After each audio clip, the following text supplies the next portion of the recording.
Get the G's way.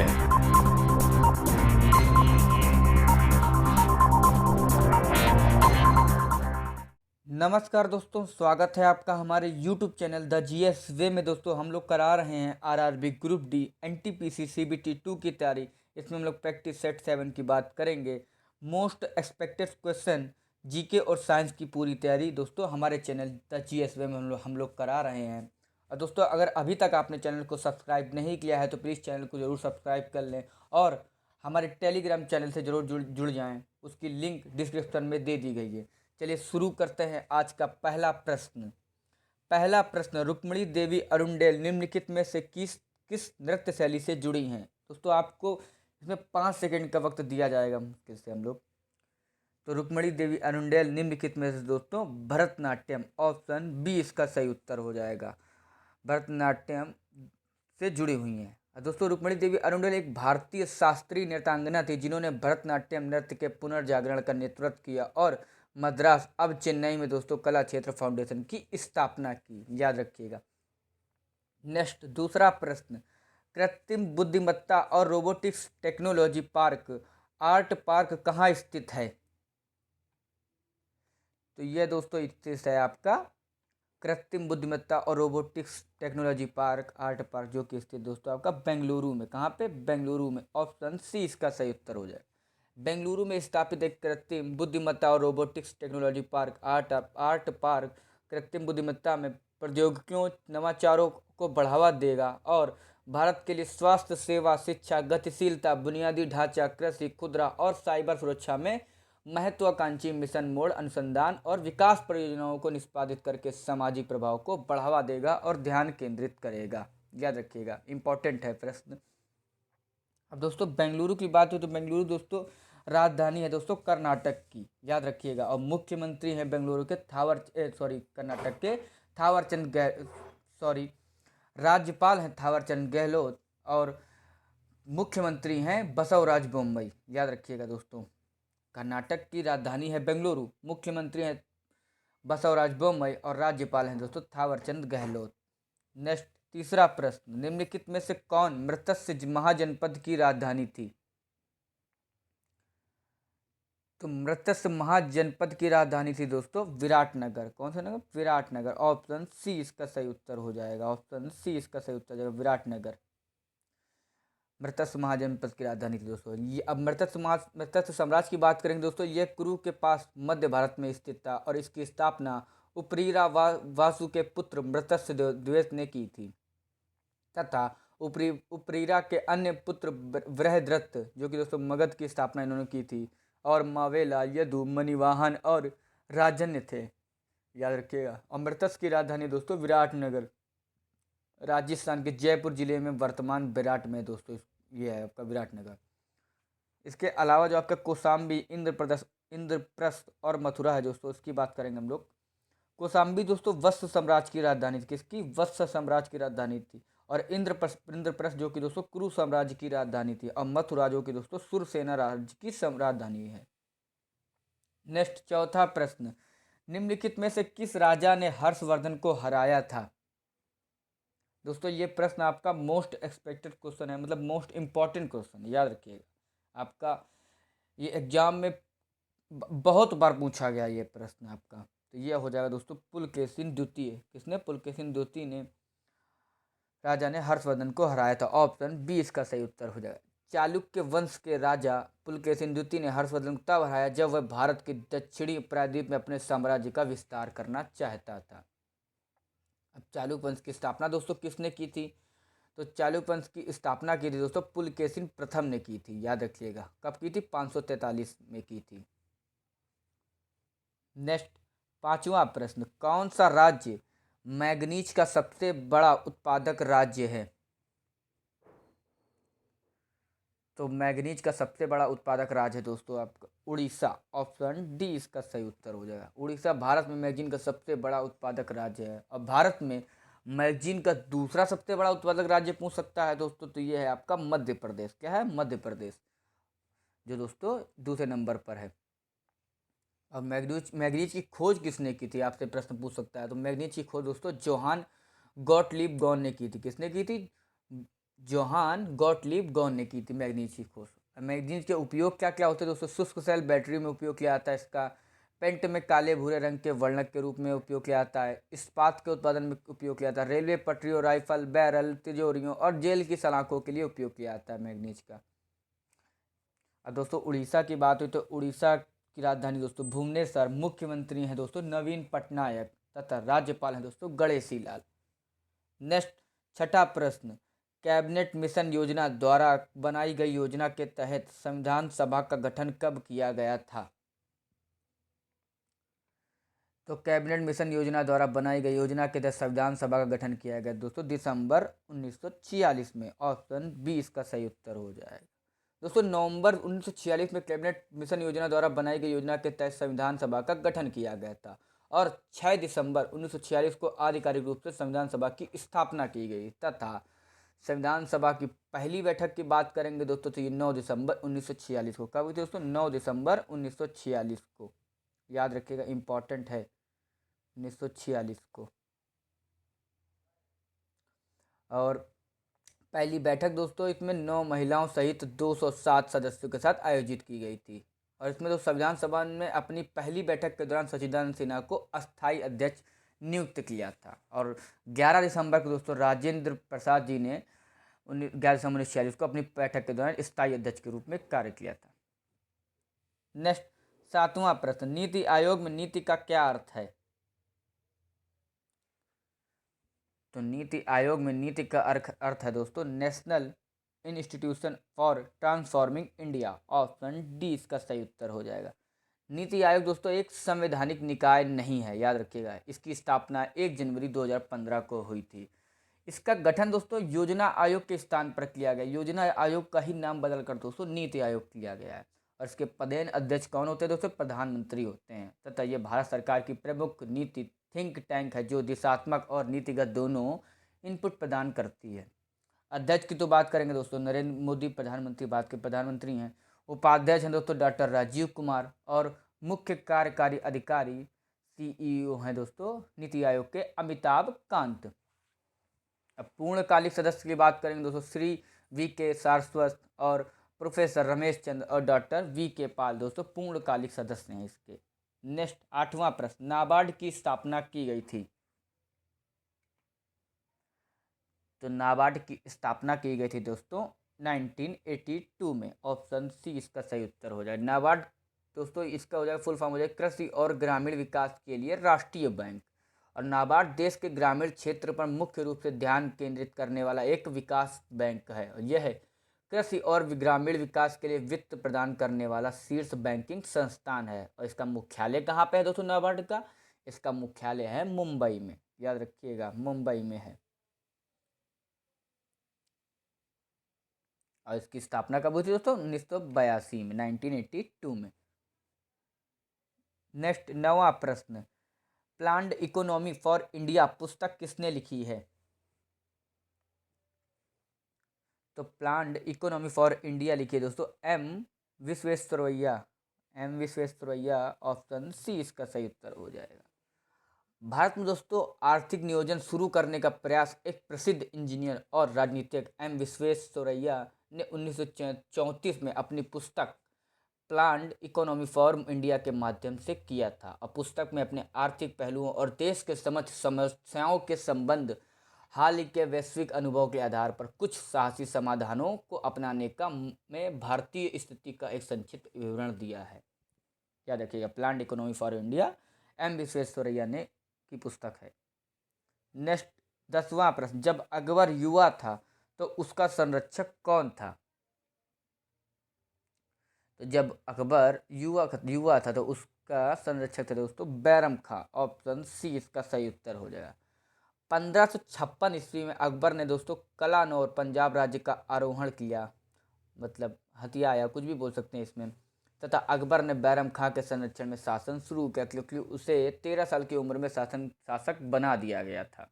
और वह मुगल शासक हुमायूं की सेना का प्रमुख था। और हुमायूं ने बैरम खां को खान ए खाना की उपाधि दी है। याद रखिएगा हुमायूं ने बैरम खां को खान ए खाना की उपाधि दी है।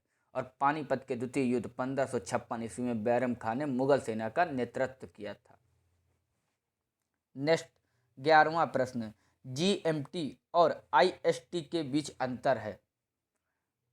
दोस्तों इसकी पहले फुल फॉर्म जरूर याद रखिएगा, GMT और IST की फुल फॉर्म क्या होती है। GMT की फुल फॉर्म हो जाएगी दोस्तों ग्रीनविच मीन टाइम, याद रखिएगा ग्रीनविच मीन टाइम।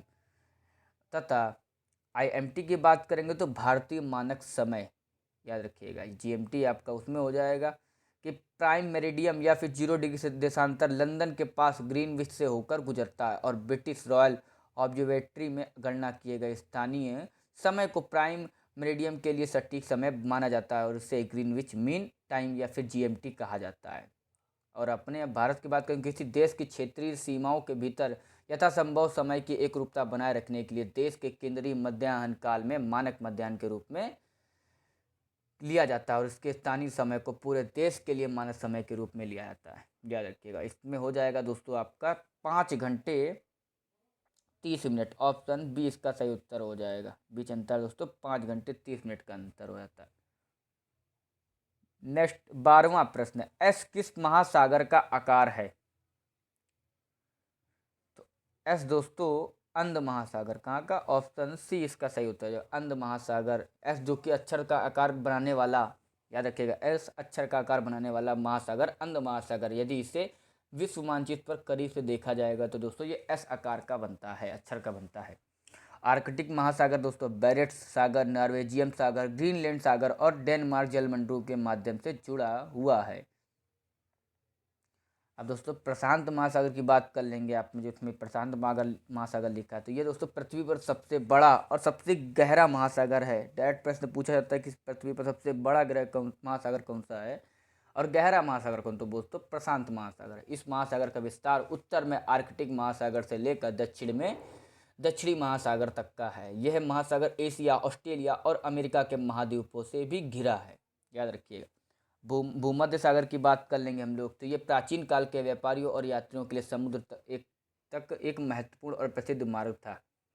और यह जिब्राल्टर की जल डमरू मध्य अटलांटिक महासागर को भूमध्य सागर से जोड़ती है और यह यूरोप को अफ्रीका में मोरक्को से स्पेन को भी अलग करती है, याद रखिए, यूरोप को अफ्रीका में मोरक्को से स्पेन को भी अलग करती है। हिंद महासागर की बात कर लेंगे हम लोग, तो ये पृथ्वी की सतह पर दुनिया के महासागरों का तीसरा सबसे बड़ा हिस्सा है और यह एशिया, अफ्रीका और ऑस्ट्रेलिया से उत्तर पश्चिम और पूरब में घिरा हुआ है। और यह हिंद महासागर में कुछ क्षेत्रीय समूह जैसे कि अरब सागर, बंगाल की खाड़ी, लक्षद्वीप सागर, सोमाली सागर और अंडमान सागर इसमें आते हैं दोस्तों। नेक्स्ट 13वां प्रश्न, नील नदी का स्रोत है।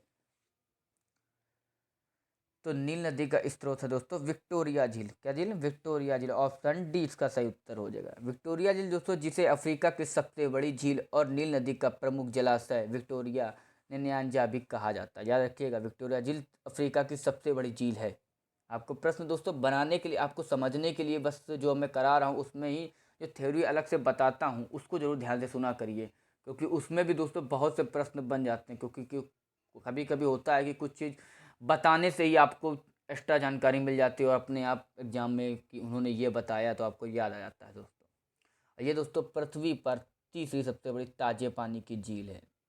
कौन सी झील, विक्टोरिया झील। अब नील नदी की बात करेंगे तो ये नील नदी विश्व की सबसे लंबी नदी है और इसे अफ्रीकी नदियों का पिता कहा जाता है। पेपर प्रश्न आपके ऐसे ही बनते हैं दोस्तों इसमें। नेक्स्ट 14वां प्रश्न, संयोजी ऊतक का उदाहरण है। तो संयोजी ऊतक का उदाहरण है दोस्तों ऑप्शन डी। ये भी आपका केवल रक्त भी है, केवल उपास्थि भी है और केवल अस्थि, तीनों ही हैं आपके, उपरोक्त तो सभी हैं, केवल केवल तो खाली लिख दिया उसमें। इसमें दोस्तों आपका उपकला ऊतक, मांसपेशी ऊतक और तंत्रिका ऊतक के साथ संयोजी ऊतक जंतु ऊतक के 4 आवश्यक रूपों में से एक है। आपके तीनों ही हो जाएंगे, याद रखिए। नेक्स्ट 15वां प्रश्न, पौधों में ऑक्सीजन की सांद्रता अधिकतम होती है। तो पौधों में ऑक्सीजन की सांद्रता अधिकतम होती है दोस्तों पढ़ते एपेक्स में, ऑप्शन ए इसका सही उत्तर हो जाएगा। ऑक्सीजन की बात कर लेंगे दोस्तों, तो यह एक आवश्यक अणु है जो पौधे के विकास के लगभग हर पहलू को नियंत्रित करता है। नेक्स्ट 16वां प्रश्न, भारतीय राष्ट्रीय कांग्रेस एक भारतीय राजनीतिक दल किसके द्वारा स्थापित किया गया था। तो दोस्तों यह स्थापित किया गया था Hume, Allan O Hume, option A इसका सही उत्तर हो जाएगा। और कब किया गया था दोस्तों? तो इसकी स्थापना हुई थी भारतीय राष्ट्रीय कांग्रेस के 1885 में। कब हुई थी? 1885 में भारतीय राष्ट्रीय कांग्रेस के रूप में हुई। दोस्तों ये ब्रिटिश उपनिवेशवादी एलन ए ह्यूम द्वारा स्थापित और प्रथम विश्व युद्ध तक ये एक उदारवादी संस्था थी। नेक्स्ट 17वां प्रश्न, 1939 में सुभाष चंद्र बोस के इस्तीफा देने के तुरंत बाद आईएनसी के अध्यक्ष के रूप में किसे नियुक्त किया गया? तो दोस्तों इसका सही उत्तर हो जाएगा आपका राजेंद्र प्रसाद। क्या हो जाएगा? राजेंद्र प्रसाद, ऑप्शन ए इसका सही उत्तर है। सुभाष चंद्र बोस को 1938 में गांधी जी के पसंदीदा उम्मीदवार पट्टाभी सीतारमैया के खिलाफ अध्यक्ष चुना गया था और 1939 में सुभाष चंद्र बोस के इस्तीफा देने के तुरंत बाद राजेंद्र प्रसाद को आईएनसी के अध्यक्ष के रूप में नियुक्त किया गया था। नेक्स्ट 18वां प्रश्न, शरीर का तापमान किसके द्वारा नियंत्रित होता है? तो शरीर का तापमान जो कि दोस्तों हाइपोथैलेमस, ऑप्शन सी इसका सही उत्तर है, जो हाइपोथैलेमस के द्वारा नियंत्रित होता है, ये इसका सही उत्तर हो जाएगा। अब सब इसकी बात कर लेंगे हाइपोथैलेमस की। तो हाइपोथैलेमस के मुख्य कार्य हैं दोस्तों शरीर के आंतरिक संतुलन को बनाए रखना, यह अंतरास्त्रावी और तंत्रिका तंत्र को भी जोड़ता है, यह प्रसव, संवेग, निद्रा चक्र, शरीर के तरल पदार्थ को संतुलित करना, भूख और प्यास नियंत्रण, ब्लड प्रेशर और हृदय गति में शामिल है। हाइपोथैलेमस द्वारा स्त्रावित हार्मोन, याद रखिएगा, आप पूछ लेता कि हाइपोथैलेमस द्वारा स्त्रावित हार्मोन कौन कौन से हैं। तो दोस्तों आप इनमें से आपको एक दे देगा, बाकी के तीन आपको रॉन्ग आंसर दे देगा, एक ये दे देगा तो आपको बताना होगा, कभी कभी तीन दे देगा, चौथा आपको बताना होता है। तो दोस्तों ये हो जाएगा कार्टिकोट्रोपिन स्त्रावित हार्मोन, गुनाडोट्रोपिन रिलीजिंग हार्मोन तथा थायरोट्रोपिन रिलीजिंग हार्मोन और ऑक्सीटोसिन तथा सोमाटोस्ट हार्मोन, याद रखिएगा। अब दोस्तों मस्तिष्क उपयोग की बात कर लेंगे, जैसे आपके तीन ऑप्शन दिए गए हैं अलग से इसमें। तो मेडुला की बात करें तो दोस्तों श्वास, दिल की धड़कन, नींद, जागना और संवेदी अग्निमन के लिए होता है प्रयोग इसका। थैलेमस की बात करेंगे तो यह संवेदी अंगों से संवेदी जानकारी को प्रसारित करने के लिए जिम्मेदार है। हाइपोथैलेमस की बात करेंगे तो आपसे आवेगों को प्राप्त करता है और शरीर के तापमान को नियंत्रित करता है, मनोदशा और भावनाओं को नियंत्रित करता है, स्वाद और गंध की भावनाओं को नियंत्रित करता है, शरीर के आवश्यक हार्मोन को संश्लेषित करता है तथा स्वायत्त तंत्रिका से संदेशों का समन्वय करता है और भूख को नियंत्रित करता है, क्रमाकुंचन, दिल की धड़कन की दर और रक्तचाप को नियंत्रित करता है। अब इसमें आपको बढ़ेंगे पश्चिम मस्तिष्क की बात करेंगे, यह संतुलन को नियंत्रित करता है, जानकारी स्थानांतरित करता है, नेत्र गति का समन्वय करता है, स्वैच्छिक शरीर के आंदोलनों के सटीक नियंत्रण को सक्षम करता है। पश्चिम मस्तिष्क संवेदी क्रियाओं के लिए ठीक समायोजन करने के लिए भी आवश्यक है। एक विशेष गति के दौरान दोस्तों शरीर की भविष्य की स्थिति की भविष्यवाणी करता है और आगे और पीछे के दोनों पैर कंकाल गति से संबंधित, याद रखिएगा, पढ़ लीजिएगा पूरा। उसी से दोस्तों प्रश्न बनते हैं डायरेक्ट आपके। 19वां प्रश्न, लेंस जो किनारों की तुलना में बीच में पतला होता है वह होता है? तो लेंस जो किनारों की तुलना में बीच में पतला होता है तो वह दोस्तों अवतल लेंस होता है। कौन सा लेंस? अवतल लेंस, ऑप्शन बी इसका सही उत्तर है। और अवतल लेंस दोस्तों एक अपसारी लेंस है, याद रखिएगा, अवतल लेंस एक अपसारी लेंस होता है। आपसे पूछ सकता है कि अवतल लेंस कौन सा लेंस है, तो अपसारी लेंस होता है, जो कम से कम एक सतह रखता है, जो अंदर की ओर वक्र है और ये लेंस अपने केंद्र में पतला होता है। और एक अवतल लेंस का उपयोग मायोपिया या फिर अल्प दृष्टि दोष को ठीक करने के लिए किया जाता है। अब दोस्तों अगर आप मतलब आपने अगर हाई स्कूल, इंटर और कंपटीशन लेवल में अगर आपने पढ़ा होगा तो बहुत से प्रश्न इससे यही डायरेक्ट आपसे पूछ लेता है कि अवतल लेंस का उपयोग किस में किया जाता है दोस्तों? मायोपिया या फिर अल्प दृष्टि दोष को ठीक करने के लिए गया था। अवतल लेंस हमेशा दोस्तों वस्तु की स्थिति आभासी, सीधा और छोटा प्रतिबिंब हो देगा, याद रखिएगा, डायरेक्ट प्रश्न पूछे जाते हैं या अलग ही। अवतल लेंस हमेशा वस्तु की स्थिति आभासी, सीधा और छोटा प्रतिबिंब देता है। अब दोस्तों उत्तल लेंस की बात कर लेंगे तो उत्तल लेंस दोस्तों प्रकृति में अभिसारी होता है। कौन सा होता है? अभिसारी लेंस होता है, और वह केंद्र में मोटा और किनारों पर पतला होता है। नेक्स्ट 20वां प्रश्न, कौन सी गैस का उपयोग फलों के कृत्रिम रूप से पकने के लिए किया जाता है? तो ये हो जाएगा दोस्तों आपका एसिटिलीन। कौन सी गैस? एसिटिलीन गैस का उपयोग फलों के कृत्रिम रूप से पकने के लिए किया जाता है। अब एसिटिलीन और एथिलीन जैसे असंतृप्त हाइड्रोजन फलों में पकने की क्रिया को बढ़ा सकते हैं, याद रखिएगा, एथिलीन भी होता है, एसिटिलीन के साथ एथिलीन भी होता है। और आमतौर पर पौधे एथिलीन का उत्पादन करते हैं जो एक फल पकाने वाला हार्मोन है। एसिटिलीन का एक कृत्रिम फल पकाने वाला कारक है। और दोस्तों एसिटिलीन, जिसको हम लोग C2H5 बोल सकते हैं, याद रखिएगा इसको, C2H5 सूत्र होता है। तथा मीथेन के आपको पता ही होगा दोस्तों, CH4 होता है। क्या होता है? CH4। तथा प्रो इथेन की बात करेंगे, इथेन दोस्तों आपका हो जाएगा C2H6। क्या हो जाएगा? C2H6। और प्रोपेन की बात करेंगे दोस्तों, तो ये हो जाएगा आपका C3H8। क्या हो जाएगा? C3H8 हो जाएगा दोस्तों। बस देख लीजिएगा, समझ लीजिएगा, ये इसका है, ये मीथेन का CH4, और एथेन का ये है, और एसिटिलीन का C2H5 हो जाएगा। सॉरी, C2H2 होता है, सॉरी, C2H2 होता है। नेक्स्ट 21वां प्रश्न, कंप्यूटर में उपयोग होने वाला आईसी चिप किससे बना होता है? तो कंप्यूटरों में उपयोग होने वाला आईसी चिप जो कि दोस्तों सिलिकॉन से बना होता है। किससे बना होता है? सिलिकॉन। ऑप्शन डी इसका सही उत्तर हो जाएगा। एक एकीकृत सर्किट या फिर अखंड एकीकृत सर्किट, जिसे एक आईसी, एक या फिर चिप या फिर माइक्रोचिप के रूप में जाना जाता है, को अर्धचालक सामग्री के एक छोटे से फ्लैट टुकड़े पर इलेक्ट्रॉनिक सर्किट का एक सेट है, जो समान रूप से सिलिकॉन होता है। और सिलिकॉन दोस्तों एक अत्यधिक शुद्ध, उपयोग करने में आसान और सस्ता अर्धचालक है।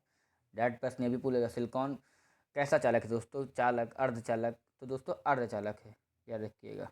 नेक्स्ट 22वां प्रश्न, इंटीग्रेटेड सर्किट कंप्यूटर की निम्नलिखित में से किस पीढ़ी से संबंधित हैं? तो इंटीग्रेटेड सर्किट कंप्यूटर की निम्नलिखित दोस्तों तीसरी पीढ़ी के थे। ऑप्शन ए इसका सही उत्तर हो जाएगा। कंप्यूटर दोस्तों शब्दावली में पीढ़ी, जनरेशन एक ऐसी तकनीक का बदलाव जिसे कंप्यूटर उपयोग कर रहा था।